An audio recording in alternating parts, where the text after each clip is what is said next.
Hi, I'm Christine with Moonshine Safari and Anthony with Moonshine Safari. woohoo! Yeehaw. All right, so just as a quick recap, at the end of the last chapter, which was chapter 12, and by the way, really quick, we have spoilers for this, so if you haven't read the books, you haven't watched the show, you don't want to be spoiled, but you do want to be spoiled, so you should just listen because it's interesting. There you go. Get spoiled. Good spoil. Anyway, so at the end of chapter 12, Claire is punched in the stomach by Captain Randall. I don't think I actually said this in the last chapter. As he's helping her up, or actually the sergeant with him is helping her up. He asks her if she has anything to say, and she just basically tells him, your wig is crooked. And that's how the chapter actually kind of ends. Chapter 13 actually opens with Claire back in the tap room. She's been taken back there, and she's having basically some milk. She's really shaky, and she hears Ray's voices when Dougal is confronting Blackjack. She's incredibly shocked over the fact that she was hit. This is just not something that she's used to. She's never been beaten by a man before in that way. This is also a time period where they could get away with that fairly straightforwardly. And she's just shocked over it. And she's not only shocked over the fact that she's been hit by him, she's shocked over the fact that he looks so much like Frank. Frank who? Frank.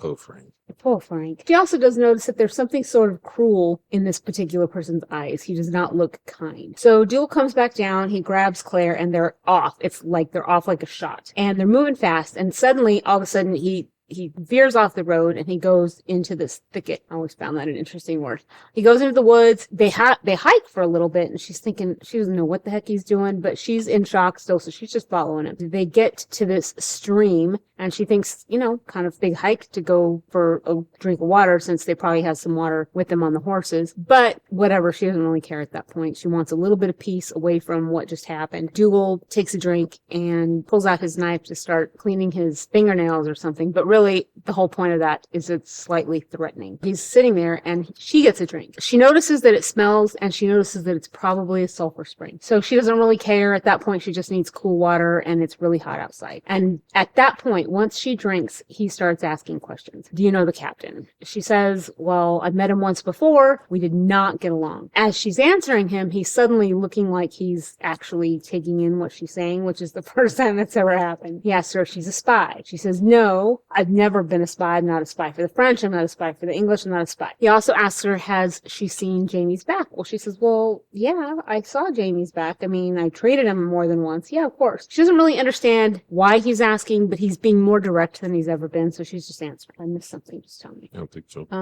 So as they're talking, he starts to tell the story about what he knows about Jamie's back. He's kind of surprised that she knows that Randall did it. He thinks that means that Jamie must think a lot of her if he told her that, since he doesn't like to talk about his back. Well, she's been around with his shirt off quite a bit so far, so what else are they going to talk about? Jamie probably doesn't know how to wear a shirt very well. Well, clearly.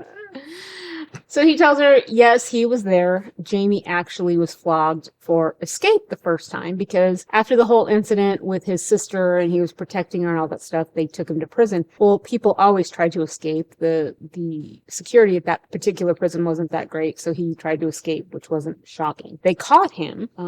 Dougal mentions that it was 6-on-1, so they did catch him. They brought him back, and then he was basically flogged for escape the first time. It sounded like they had a thing going. They say that they had a thing where escaping, but it seemed like no one stayed escape. Right, exactly. They catch him, bring him back, they catch him, again. and then they beat you, and Maybe right. That was part of the trick. I mean, 6-on-1. That's not a good odds ratio.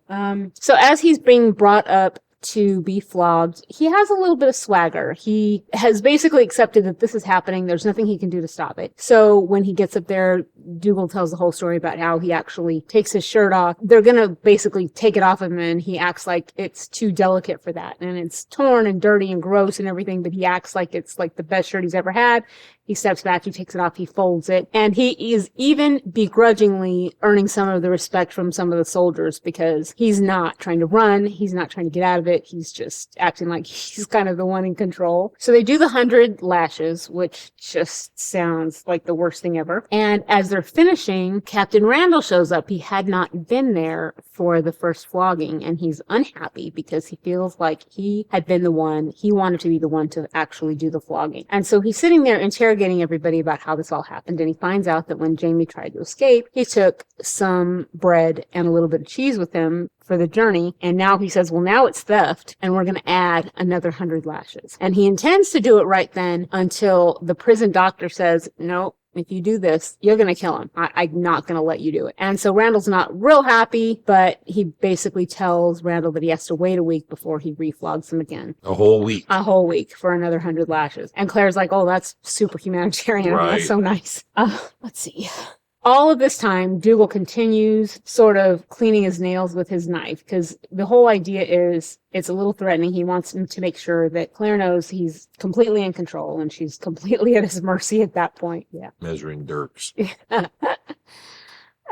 So Dougal actually tells Claire that he tried to go back to the prison between floggings to see if he could pay Randall and bribe him essentially to get Jamie out of the second beating. But Randall has no intention of letting Jamie out of it. And Dougal finds that a little odd because essentially the clothes and stuff that they have to wear are really expensive. And he finds that strange, but Claire says, well, maybe he had another form of support. And Dougal looks at her. This plays right back into the whole idea, are you a spy thing? And he goes, yeah, I suppose he probably does. And so that's a spoiler alert for later too. That'll all play in later. But Get spoiled.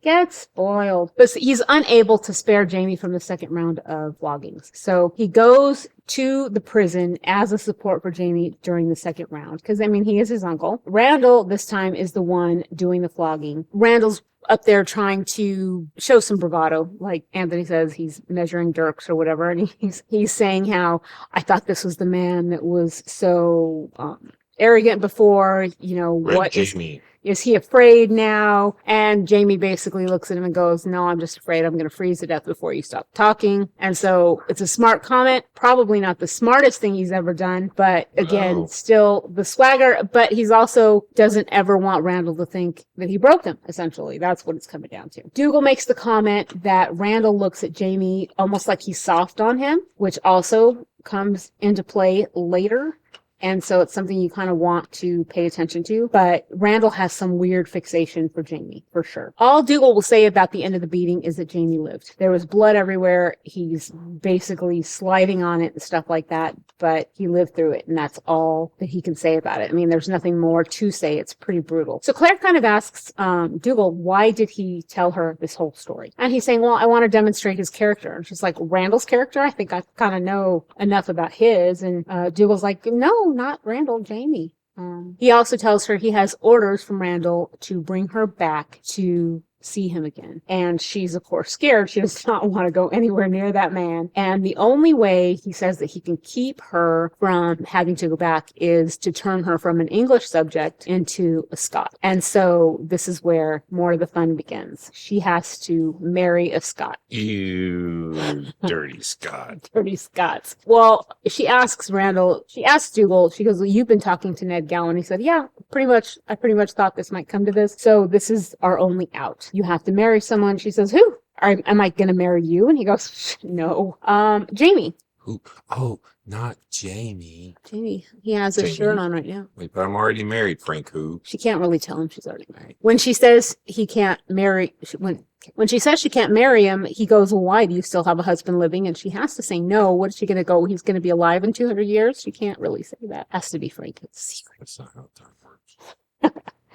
Either way, she says she does not have a living husband, and Dougal is unimpressed. He kind of ignores all of her protests. He goes, let's go. He goes, if there's no marriage, I'm going to take you back to Randall. Those are the two choices. So suddenly she asks why he believes her now. And he says, well, you drank water from the spring. Did you not know where you were? And she goes, well, no. It's the magic truth-telling It spring. is the magic truth-telling spring. If you drink it and you lie, the fires of hell will burn out your throat. So he says, you're not burning, must not be lying. I'm going to believe you. Doesn't mean he trusts her, but he believes that she's not a spy. At least what she told him today, he believes. So Claire is trying to think fast of any other options she might have, and she really can't find one. As she's thinking, she gets a knock on the inn door, and in comes Ned and Dougal, and they are all business. They have the contract. It's ready to go, and he wants her to sign. And she goes, well, wait, I need to talk to Jamie first. And so they're going to let her talk to Jamie, and she asks him, she goes, hey, are you sure? I mean, you don't even know me. Why would you agree to this? And he's not going to really give away too much because he doesn't know her yet. But he basically goes, yeah. He goes, you know what? Look, I don't have a lot of prospects right now. No women really want to marry me. That's a lie. That's a big fat lie. He does have prospects. That's a big fat A lie. lot of women really would marry him. Oh, yeah. That one that spells her name funny. Lyra. You say it Lyra, but it looks like Lago hair. Anyway, That's what I mean. get it. That one. So she ends kind of by saying, well, are you okay with the fact that I'm not a woman? He goes, well, as long as you're okay that I am one, might be okay if one of us knows kind of what we're doing. And then she starts drinking. And as she's drinking, she hears an argument between Jane and Dougal. She doesn't really know what it's about, but she's hoping that Jamie's really giving it to him. And that's how the chapter ends. The next one will She's actually about be... to give it to no. Not yet, almost. Never mind. Almost. Frank who? Oh, Frank. The next episode will be a Stars episode to correspond with the last couple of chapters. So that'll be what we do next. Please let us know if you're enjoying it. Like, share, subscribe. Also go to moonshinesafari.com. Check out some of the merch. We have some really cool stuff.